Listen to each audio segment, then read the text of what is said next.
juróom-ñetti waxtu ci guddi jot na ba toftal fanweeri simili fii ci Gox gi TV muy waxtu bi ñu leen di faral di amale seen émission tànneefu gox gi àllarba bu nekk tey yemook àllarba ñaar fukki fan ak juróom ci weeru août atum 2021 ñuy dalal ci suñu plateau ki nga xamante ni mooy Alassane Couliba nekk jeune cadre bu APR nekk président conseil communal de la jeunesse ci gox bu Sangalkam. Monsieur Ba ñu lay am mbégte di am contentement di la remercier ci wuyu si bi di la bàyyi nga nuyoo ko mbokk yi ñuy seetaan à travers Gox gi TV. waaw salaamaaleykum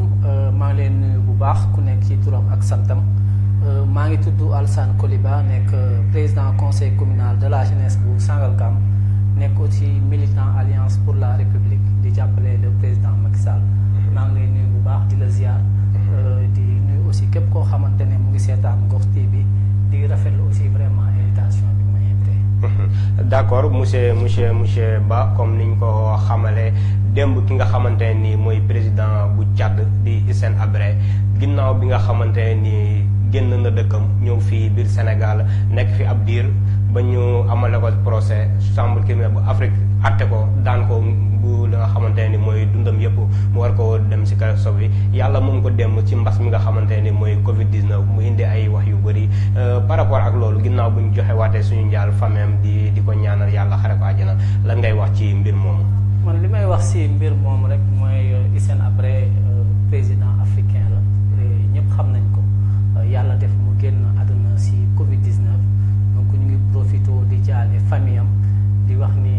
boo xoolee Afrique yëpp moo ñàkk parce que nekk na koo xamante ni nit ñi Afrique dañ ko xamoon à travers l'Afrique mais aussi mu amoon procès ñu jugé ko daal di koy def garde à vue fii ci Sénégal yàlla nag dogal li muy dogal man lu ma ciy wax rek mooy maa ngi jaale famille am yëpp di wax ni aussi Afrique président yi wala suñu gouvernants yi war nañu gën a bàyyi xel li nga xamante ni moom mooy ñëw ëllëg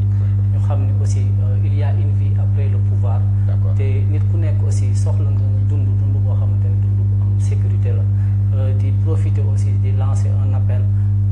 à tout le monde xam ni Covid bi mu ngi fi dafay rey mag mais aussi dafay rey ndaw kon nag li nga xamante ne mooy docteur yi li ñu sant vraiment ñu def ko mooy la nañu sol masque yi nañu respecter gestes barrières yi mais aussi bu ñu waree vacciner aussi nañ dem vraiment ñu vacciner. d'accord monsieur Ba message bi daanaka jàll na to message bu am solo la boo déggee ni mu waxee muy ñaax ñi nga xamante ne ñooy gouvernants yi ñu gën a am taxawin bu baax ndaxte après pouvoir beneen dund day am to boo fi jógee ñu woy la woy bu rafet da si baax ñu ñëwaat si suñu thème nga yeewoo si gox bi nga xamante ne nii mooy Sangalkam récemment ñu def benn découpage administratif ba nga xamante ne nii njiitu réew mi Macky Sall amoon na ko to gox bu Sangalkam ñu laal ko par rapport ak découpage administratif boobu noonu gox bu Sangalkam am na ñu jógoon saa di indi ay xëccoo lañ gën a mën a indil ay leeral par rapport ak sujet boobu. waaw comme li nga wax man maa nekk président conseil communal de la jeunesse de Sangalkam te ku xam jeunesse rek xam ni c'est-à-dire la jeunesse est concernée par toutes les questions de développement ou bien les questions même politiques de la localité Sangalkam nag nekk gox boo xamante ne dafa bëri coow par rapport ak découpage bi fa waroon am. ñii naan les 5 villages dañ leen war a bàyyi ñu dem Bambilor ñi naan les 5 villages dañ leen war a bàyyi ñu ñëw Sangalkam mais ñun lu ñu gis te li ñu jàpp mooy nit ki aussi mënoo jéggi dëkk dem dëkk te aussi Sangalkam a toujours été victime d'une injustice man je pense que le président de la République foofu dafa réparer benn injustice boo xamante ne amoon na bu yàgg mais nag coow yi ci amoon man toujours li may wax mooy coow média yi jaru ko woon ce qu'il fallait faire mooy que comme que ñun ñoo dëkk nekk ay mbokk te ñun ñëpp boo xoolee ñun ñoo nekk ci benn camp am na loo xamante ne waroon nañ ko mën a péncoo waroon nañ ko mën a waxtaanee suñu biir ba nga xamante ne dinañ xool li nga xamante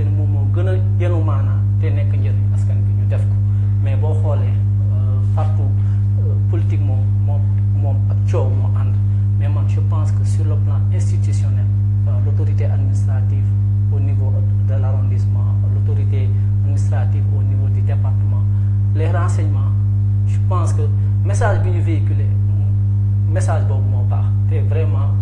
di profiter aussi di féliciter le président de la République parce que découpage bi boo xoolee ñu bëri ànd nañ ci parce que tey nga jógee nga ñëw Kër Ndiaye Lo Kër Daouda Sarr nga tëb Sangalkam dem Bambilor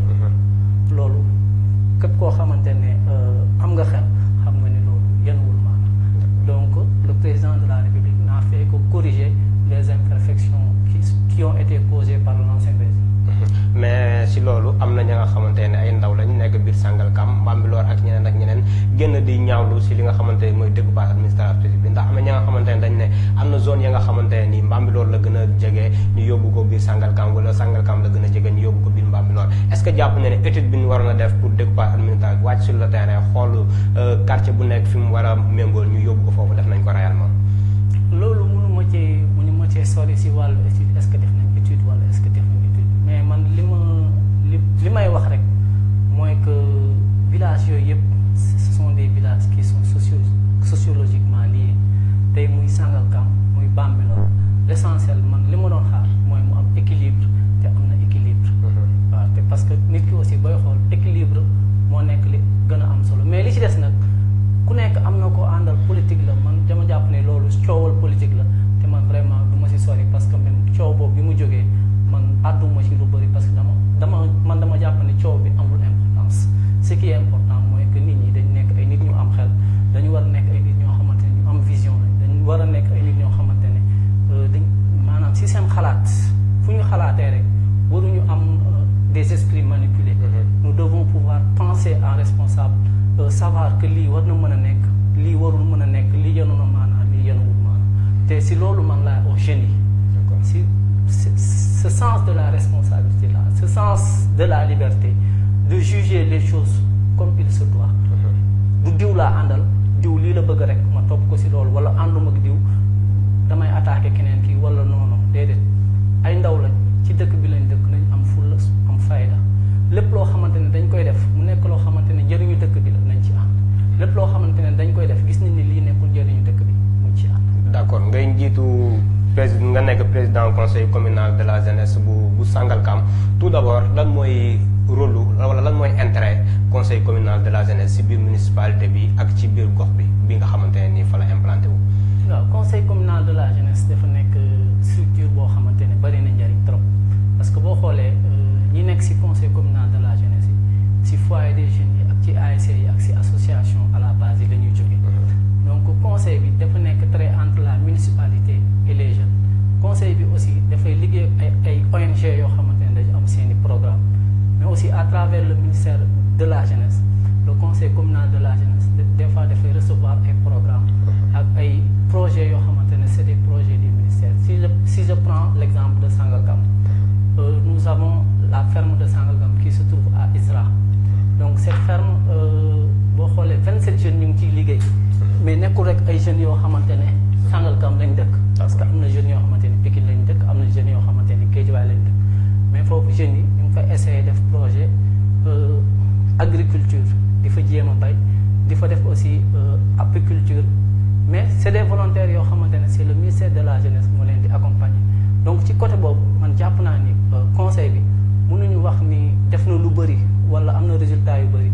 mais sur certains points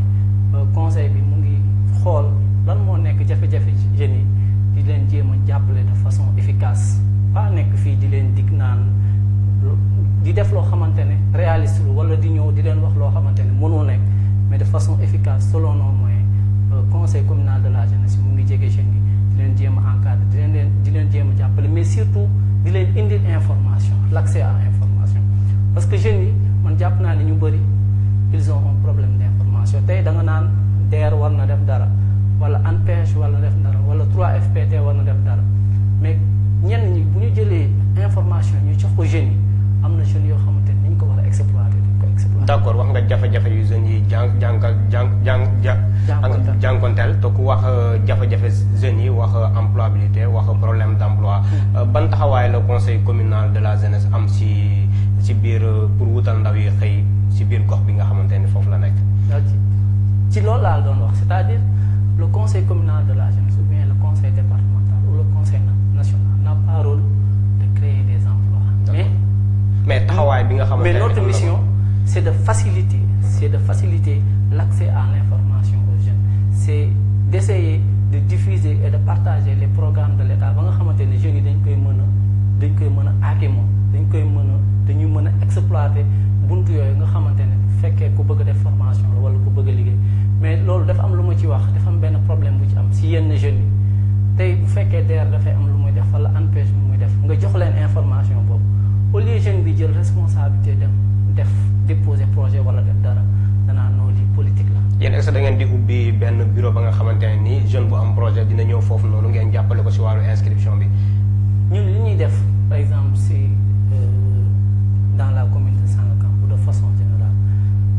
c'est à travers les réseaux sociaux la ñu gën a bari di véhiculer seen information suñu yenn information yi di waxtaan ak jeunes yi di leen informer di fexe aussi bu ñu amee par exemple une information qui vient de la DER ou bien de l'ANPEJ ou bien benn offre de formation boo xamante ne 3FPT ñu fexe ba le maximum de jeunes mën a jot information boobu mën ko exploiter en tout cas loolu vraiment moom mooy suñu rôle dañuy aussi liggéey ak yenn ONG ci mel ni ONG bi nga xamante ne dafay liggéey ci changement climatique ak reboisement parce que c'est important aussi ñu mën a sensibiliser jeunes yi ci yenn actions yi liées à la dégradation de l'environnement ak mbalit yi nga xamante ne dañuy nekk ci kër yi wala dañuy nekk ci mbedd yi donc loolu yëpp man jàpp naa ni jeunes yi war nañ ci mën a liggéey lu am solo mais nag dafa nekk loo xamante ne c'est pas facile mission bi yaatu na yaakaar bi mu ngi fi mais des fois moyens yi aussi mën nañu manquer mais ce qui est plus important dans la vie man dama jàpp ni c'est la volonté de bien faire c'est juste aussi savoir ses forces et surtout aussi ses faiblesses. d'accord nga nekk président conseil communal bu Sangalkam tey su ma doon wax sa bilan lan nga may tontu. man sama bilan mën naa wax ni c'est un bilan positif ci benn côté mais aussi ci beneen côté mënoo wax ni bilan dafa positif à 100% parce que dans la vie lépp loo gis dafay am ay forces am ay faiblesses bu fekkente ne ci wàllu jeunes yi ñu xam lan mooy conseil nan laay def ba dugg ci conseil ak su ma duggee ci conseil ban njëriñ laa ciy am ak man ban taxawaay laa war a taxawee sama dëkk bu ma duggee ci conseil je pense ci côté boobu en terme de plaidoyer en terme d'information en terme d'image je crois que loolu réussir nañ ko tey nit ñi xam nañ lan mooy conseil de la jeunesse ñi ci bëgg a dugg je pense que ñu ngi préparé parce que renouvellement bi léegi ñu ngi dugg ci en terme d'action am na ay actions yu ñuy def mais toujours est-il que aussi fekkente ne xëy na sa commune wala sa yenn autorités yi ni ñu la war a jàppale wuñ la loolu aussi mën na nekk loo xam ci biir loolu on a tendance à voir que ni maire yi nga xamante ne ni ñooy gérer commune bi dañuy am ay dualité ak ñi nga xamante ne ñooy président conseil communal parce que dañu naan ñii nii dañuy ñëw pour remplacer leen si fii ak quelque temps pour budget bi ñuy jot sax day am ay jafe-jafe pour ñu jot si ndax c'est le cas dans votre mairie. waaw loolu dëgg la xam nga il faut que les gens fassent la différence le conseil communal de la jeunesse est un corps constitué de l'État c'est un corps qui est neutre qui est apolitique. Par exemple, un membre du conseil peut faire la politique, mais au nom du conseil, kenn amul droit ci conseil bi nga ci politique wala ngay far fenn wala ngay jàppale fenn donc loolu nag seetlu nañ ci dans certaines communes am na maire yoo xamante ne xëy na ni ñu waroon jàppale seen conseil duñu leen jàppale parce que dañuy yaakaar ni kii duñ ko doolelee wala nangam man je pense que loolu juste manque d'intelligence institutionnelle manque de souplesse. Parce qu'il faut qu'on fasse la différence entre le politique, la politique et l'institutionnel. Loo gis def am place am donc su jotee ñu war a liggéey defar suñu dëkk ñun ñëpp ñoo war a taxaw ku nekk ñu xam sa cër ñu def ko su jotee nag kii war a dem fii wala kii war a dem fii ñu xam ne aussi ku nekk am nga droit dem fu la neex mais man je vois que. conseil arrondissement bu Sangalkam lan nga fa occupé. non conseil d'arrondissement bu Bambilor moo amoon man ma fa poste. d'accord mais est-ce que yaa ngi jàpp ne réunion yi mu ngi am parce que am na ay échos yu ñu jot aussi am na ay investigation yu ñu def am na ki nga xamante ne mooy adjoint trésorier bi boobu ba léegi fii d'ici jàpp 3 ans ci ginnaaw ba léegi daanaka assisté wul ci benn réunion boo am ci conseil d'arrondissement bi. man loolu mënuma ci sori parce que conseil d'arrondissement bi nekkuma ci bureau bi. conseil de la jeunesse bu conseil communal de la jeunesse bu Sangalkam ci laa nekk ak conseil départemental des fois damay dem di assister ay réunions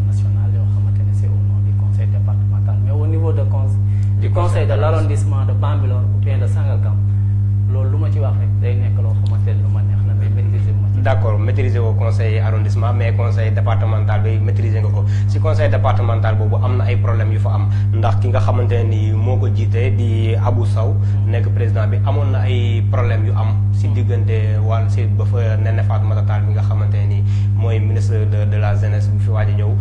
joxe fa benn xaalis lu jëm si wàllu Covid 19 am na ay pëccëxoo yu fa am ba yow ñu bëggoon la jox poste boobu noonu yan leeral ngay indi foofu noonu. waaw loolu xam nga àdduna structure ak nu muy doxee loolu moom lu am la du ma ko weddi te loolu ñun ñëpp ñu nekkoon ci conseil départemental bi yëgoon nañ ko ba mu amee aussi nit ñi nekkoon nañ ci ñu am ay dispositions yu ñu jël mais toujours man dama nekk koo xamante ne damay agir toujours dans le. lan moo nekkoon problème bi réellement problème bi fu mu jógee. problème bi réellement suñu président conseil départemental de la jeunesse ko joxoon xaalis boo xamante ne pour conseil bi la dans le cadre. toll si ñaata. toll si 200 000. 200 000 donc loolu mu daal di koy jëfandikoo si yëfu boppam. te loolu moom ñëpp xam nañu ni loolu du yoon.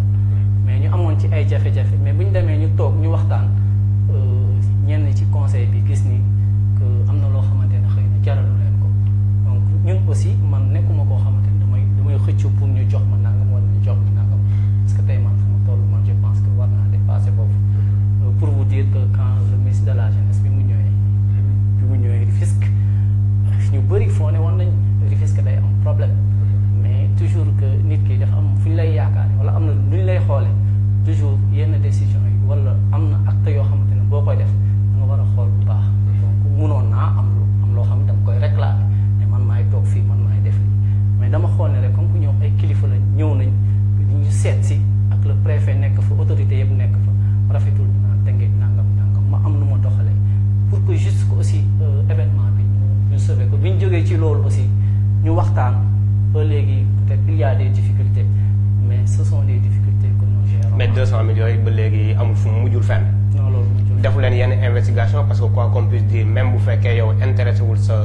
personne. même bu fekkoon xaalis bi jaar na fi mu war a jaar amaana yow du yow yaa ko war a jëfandikoo. mais askanu Tëngéej ñoo ko war a jëfandikoo def conseil département bu nekk conseil communal bu nekk am si wàll. loolu war nañ ko lijjanti xool xaalis boobu fan la war a jëm. waaw loolu si yoon dañ ko war a lijjanti ñëpp ñoo ko war a lijjanti parce que tey département du Sangalkam rek Diamniadio Sébikotane ak yeneen ak yeneen. donc loolu aussi lu ñu war a lijjanti la te dañ ci bàyyi xel. mais boo leen toogee nii ne bàyyi ngeen ko léegi ba léegi moom moo occupé conseil départemental bu Tëngéej. waaw mën nañu wax ni ba léegi officiellement. moom moo occupé. parce que élection amaatagul. mais ñu ngi joxal à chaque fois que ñu war a dem réunion wala ñu kii entre responsables ñu ngi toog di waxtaan. dañu am contradiction mais c'est des contradictions qu'on gère avec responsabilité parce que man gis ma fi ay ambition yu ñu xëccoo l'essentiel c'est d'être efficace l'essentiel c'est pouvoir défendre les intérêts stratégiques de la jeunesse de Rufisque partout où le besoin se fait sentir. d'accord PAM naa jël nañ lu bëri ci wàllu conseil communal bu Rufisque ñu wax leen rek ci wàllu élection locale yi nga xamante ne ni ginnaaw aéroport yu bëri finalement jàpp nañ ko le 23 janvier atum 2022 bu ci yàlla àndee ak jàmm. gox bu Sangalkam naka la mbir mi demee foofu noonu waajtaay bi ak liste yi nga xamante ne ubbi nañ liste yi ngir ñu dem bindu ji primo votant yi nga xamante ne ni indi na ay coow ci gox bu nekk ñu leen ci joxoñ baaraamu tuuma yéen waa mouvance présidentielle waa APR ne comme quoi que ni yéen da ngeen di bañ ñi nga xamante ne ñooy primo votant yi ñëw bindu ci biir Sangalkam naka la bindu bi demee ak yu ni mel. man ci loolu élection locale yi bi ñu ko fixé le 23 janvier 2022 dafa nekk loo xamante ne déjà ça prouve que le président de la République toujours dafa am volonté fexe ba Sénégal démocratie di fi gën a sax. parce que démocratie mooy ñuy reporter ay élection chaque jour. non élection. mais bu ñuy wax démocratie mooy ñu respecter calendrier républicain wala calendrier électoral bi. si xam nga toujours bu ñu reporter dara rek dafa am lu ko waral mais tey il y a la Covid-19 qui est là mais il faut. mais finalement def nañ ko ci biir Covid-19. il faut saluer quand même l'effort et la volonté du président de la République et du gouvernement d'avoir cette volonté d'organiser des élections et les élections c'est pourquoi c'est pour que ñu xam tey ban gox bu ne tey kan moo fa représenté lan ñu mën aussi am baromètre xam fi ñu jëm parce que depuis bi ñu jógee ci élection 2019 ba léegi amagul élection te aussi les communes les conseillers ñu ngi fi nekk fi plus de 7 ans donc loolu aussi xam nañ ni yàgg na mais tey il faut saluer quand même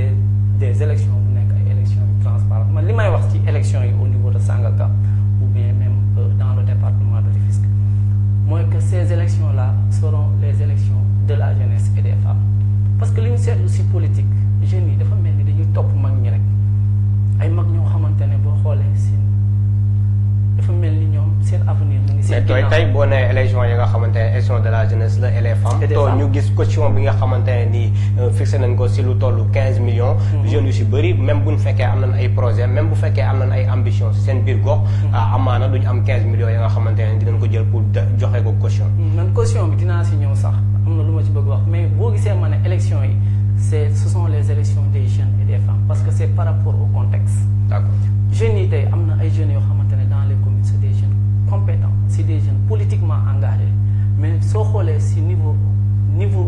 responsabilité yi ñu leen war a jox dafa des donc tey pour man ce sera l'occasion jeunes yi tey même su fekkente ne dañu nekk ci ay liste wala dara ñu fexe ba le maximum de jeunes dugg ci liste yi mu nekk ay jeunes yoo xamante ne c'est des jeunes compétents c'est des jeunes yoo xamante ne commune bi aussi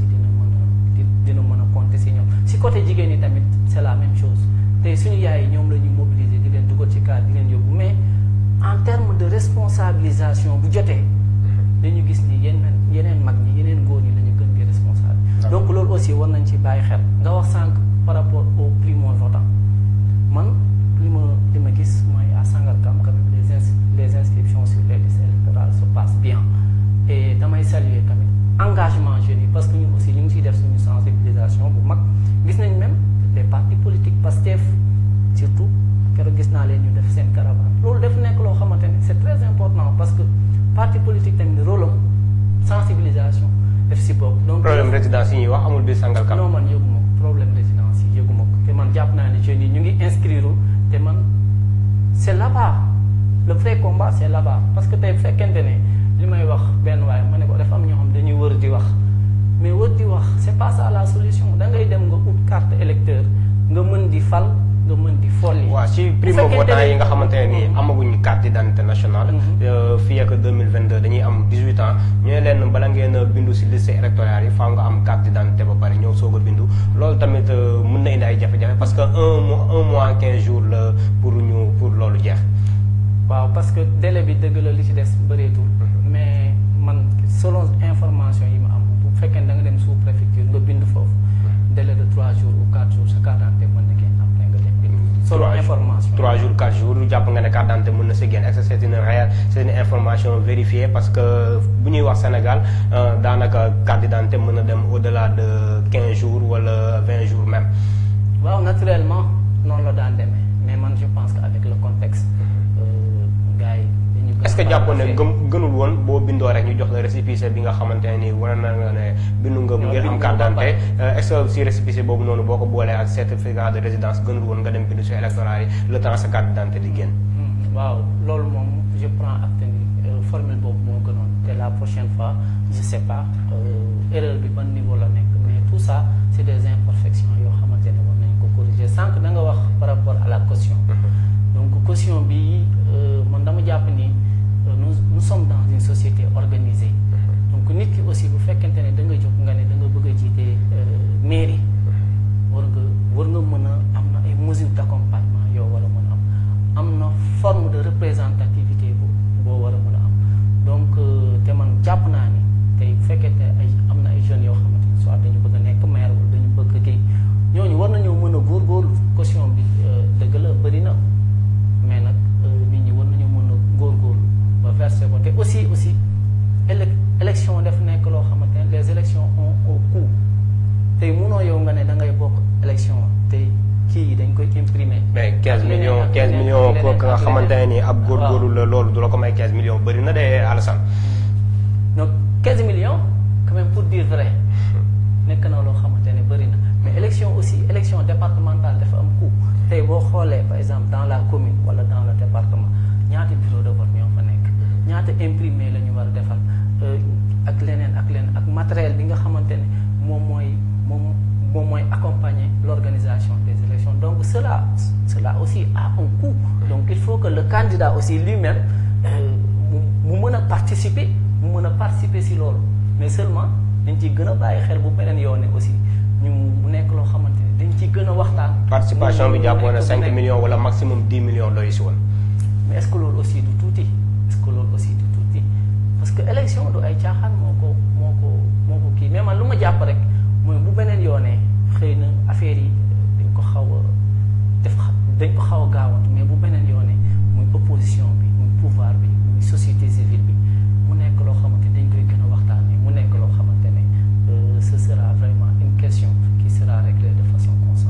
d'accord parce que loolu aussi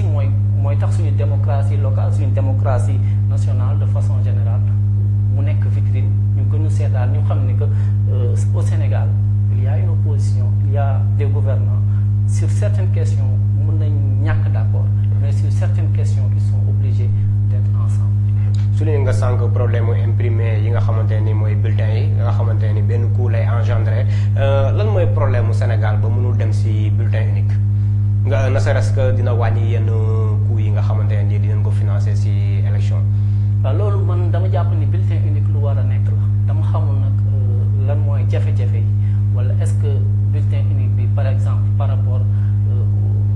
au niveau d'étude. est-ce que du ay calcul politique est-ce que état bi jàppul ne bu demee ci bulletin unique mënul ñàkk yenn gox yi ak yooyu noonu. non man gisuma loolu man dama gis ni peut-être dañu yaakaar ni Sénégal ak niveau d'étude yenn kii yi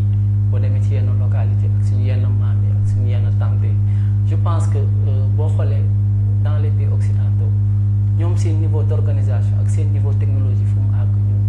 àgguñu foofu mais man dama jàpp ni dans l'avenir toutes ces questions là dafa nekk question yoo xamante ne war nañ ko mën a épuiser que vraiment ñu mën ci trouver un compromis et un compromis durable. est-ce que loolu tamit raison la à tout moment ñuy évoquer ne que niveau d'étude bi wala niveau d'intelligence bi dafa des boo demee ci yenn gox-goxaat yi au lieu que ñuy xàmmee ñu mën a ñëw cocher rek dañuy xàmmee ay sigles yu ci mel ni ay mboq ak ay fos ak ay yooyu noonu la ñuy xàmmee ngir voter. est-ce que tamit loolu raison la jotul ñi nga xamante ne nii ñooy Sénégal parce que bu ñuy wax maturité pour man Sénégal askan bu mature la askan bu intelligent la bu ñu defoon communication bi ci war au veille des élections jàllale ko ci télé yi jàllale ko ci affiche yi wax leen réellement ndax ngeen di def pour tànn seen candidat bu leen gënal à travers ci bulletin unique jàppoo ne loolu tamit dina mën a nekk que ñuy toog di xaar naan chaque jour peuple maturagul ak maturagul à la fin dañuy jàpp ne kañ dañuy mature.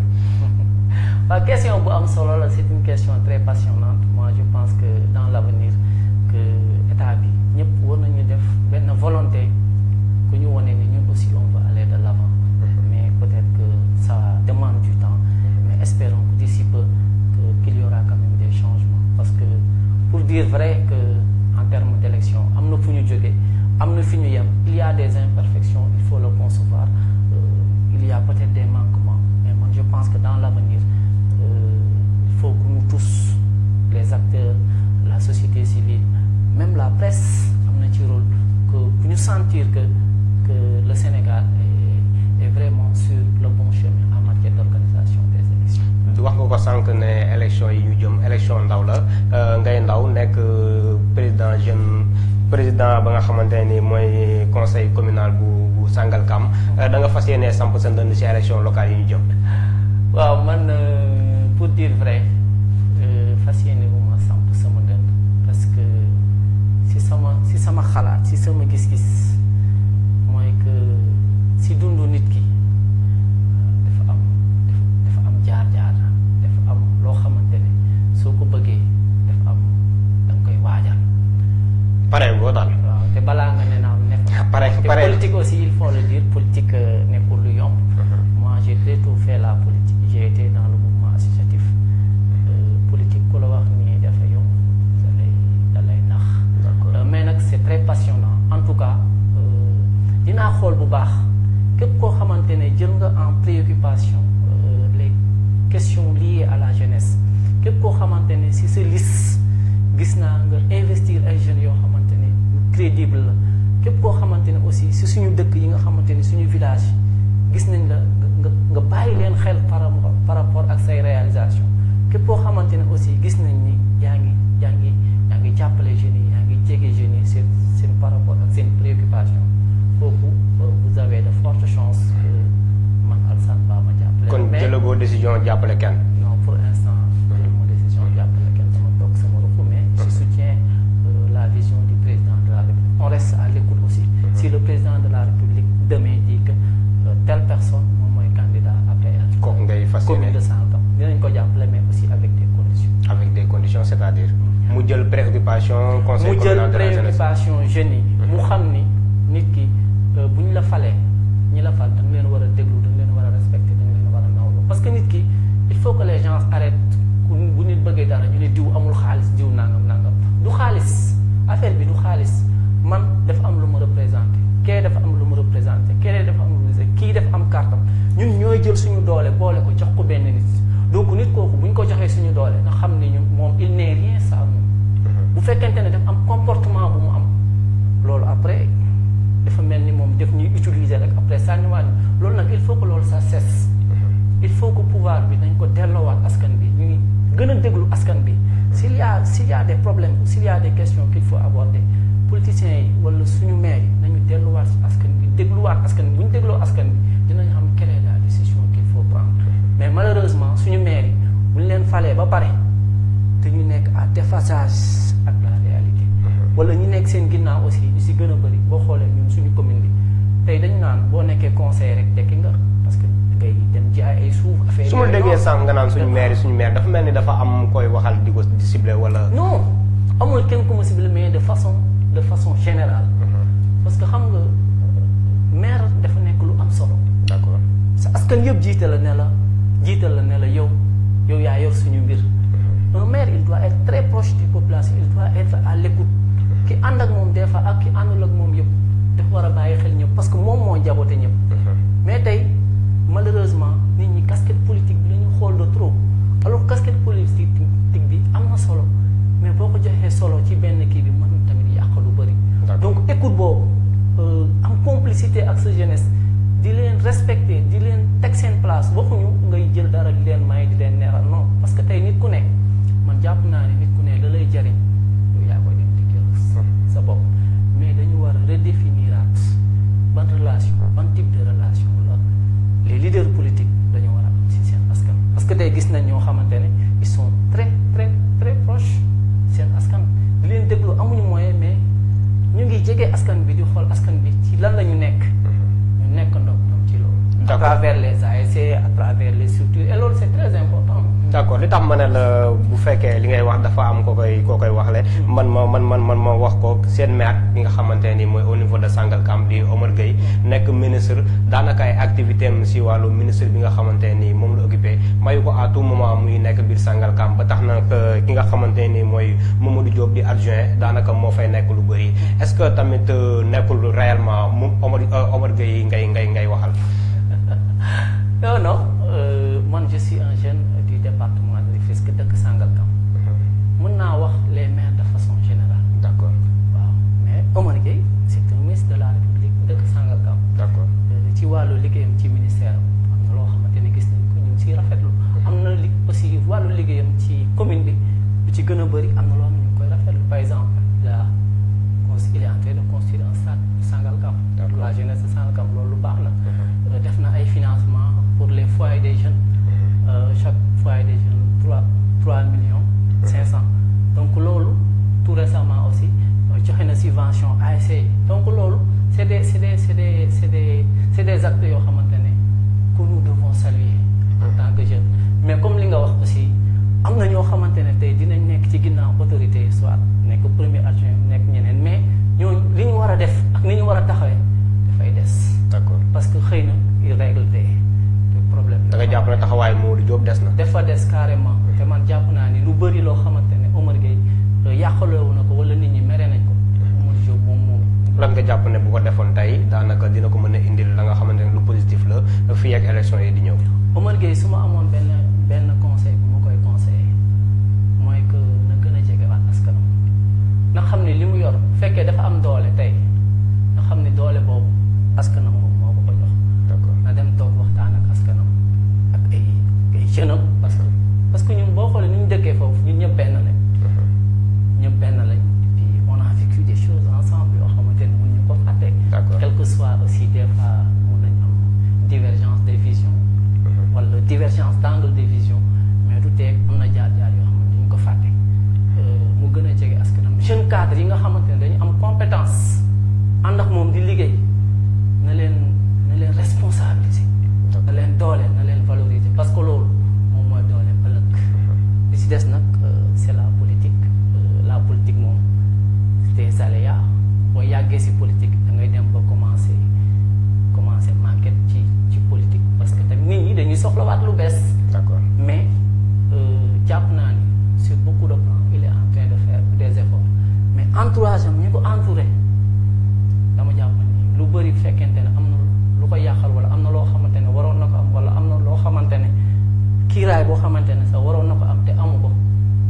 donc ñoo ko def parce que tey bu Macky investiraatoon Omar Gueye di nga pare pour jàppale ko. man Macky président Macky Sall bu nee tey nañu jàppale Omar Gueye dañ koy jàppale parce que.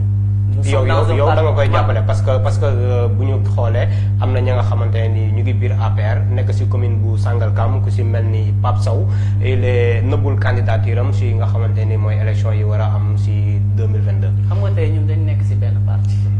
boo nekkee ci parti da nga respecté la ligne du parti si le président de la République nee na tey le candidat de l'APR dans la commune de Sangalkam c'est Omar Gueye mais ku nekk ci APR en principe bu fekkee man la man mën naa dem jàppale Omar. mais est-ce que boo amee ay ambition ci sa biir gox. gis ki nga xamante ne ni mooy maire bi doxalul ambition yu mel noonu yow nga nekk jeune même bu fekkee da nga bokk ak moom li nga xamante ne ni moo di parti est-ce que tamit warul nga manifester sa à un moment donné nga manifester sa bëgg-bëgg diriger gox bi nga xamante ni fi ngay jógee ngir fajal leen jafe-jafe yi nga xamante ne ni moom la askan bi di dund ndaxte bu ñuy wax élection locale tamit loolu mooy njëriñ li maire bi gën a jege askan bi wax nga ko sànq est-ce que yoon la woon tey le président de la République génn naan bëggul liste parallèle to bu ñu xoolee coalition Benno Bokk Yaakaar la ko wax te boo ñu xoolee coalition bu yaatu la peut-être am na ñi nga xamante ne ñu ngi APR ñii ñu ngi Rewmi ñii ñu ngi PS ñii ñu ngi AFP ak yu ni mel loolu est-ce que du indi jafe-jafe. xam nga dafa am loo xamante ni ñëwagul te nee nañu balaa nga ne naam ne fa te tamit pël yi dañuy wax ni balaa ngaa bañ sàmm balaa ngaa bañ sàmm da ngay xam lu muy wëlis. d'accord waaw te politique tamit du ëmb dafay xëy rek wasit donc jar na aussi ñu xaw a teeg tuuti ñu xaw a dal. man dama jàpp ne lépp loo xamante ne war na mën a nekk le président de la République dans le cadre de la coalition Benno Bokk Yaakaar il a toutes les informations il a tous les renseignements yoo xamante ne man jàpp naa ne bu ne nañ def nii rek c'est parce que daf ko teg sur des éléments mais loolu terewul tey Pape Sow man damay saluer son courage parce que c'est un jeune il a le droit de dire que man Pape Sow dëkk Kër Ndiaye Lo bëgg naa nekk le maire de la commune de Sangalkam. d'accord te loolu man lu may rafetlu la parce que jeunes yi tamit waruñu nekk comme li ma la waxee sànq di topp ñoo xamante ne ay at ñu ngi fii te boo xoolee si seen parcours si seen entourage c'est les mêmes personnes il y a pas de changement donc moom su bëggee loolu moom moo koy liggéey est-ce que Alassane au moment X dafay ànd ak Pape Sow wala dafay ànd ak kii wala dafay ànd ak kii loolu ñëwagul parce que man tamit fi ma dëkk dafa am ñu ma dëkkal dafa am ñu ma àndal dama am ay kilifa lépp loo xamante ne dama koy def dinaa ci waxtaan ak ñoom dinaa ko xoolaat ko buñ ko peser sama décision buñ ko peser sur la balance du développement sur la balance de la démocratie si bi nga xamante ne lu xel mën a nangu la ñu ne d'accord peut-être unanimité mënul am ñu ne d'accord Alassane décision bi mu jël décision bu baax la même si aussi nous sommes en politique aussi intérêt si la bu ko loolu duñ ko occulter politique intérêt si la mais lépp loo xamante ne man Alassane Ba président du conseil communal de la jeunesse nar naa ko def nekk loo xamante ne dinaa ko xoolaat mais il faut que ñu xam une chose dans la commune de Sangalkam et dans le département de Rufisque man dama jàpp ni rien ne sera plus comme avant. d'accord rien ne sera plus comme avant il faut que les choses affaire yi dafay changer. d'accord affaire yi dafay changer il faut que ñu xam ni jeunes yi nekkuñu fi ay nit ñu ñàkk fayda ñoo xamante ni dañuy ñëw di yelwaan ay 5000